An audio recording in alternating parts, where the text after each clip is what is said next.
are getting ready with our vegetables. Harvested pa mga. Ito ay ating papakain sa ating UPI. Bakit gulay? Kasi for feeding, mas better ang mga foods really from the nature. Walang side effects, walang chemical. Pure, from the nature. Hindi ka siya iningatan. Halos inalagaan lang sa nilor. Hindi siya binibigyan. So, ito, hahati-hatiin natin sa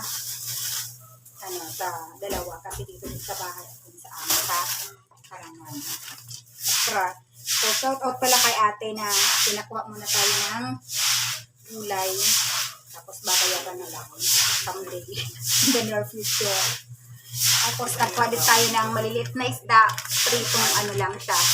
Toasted para hindi ka matunog. So, dalawa para dito. 20 pesos lang to.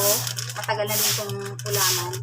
I-dip na lang to sa vinegar with garlic and onions. At isang piraso nito. May naiwan pa naman ako dun, kaya may kakainin pa kami. Thank you so much for watching. Hope to see you in the next video.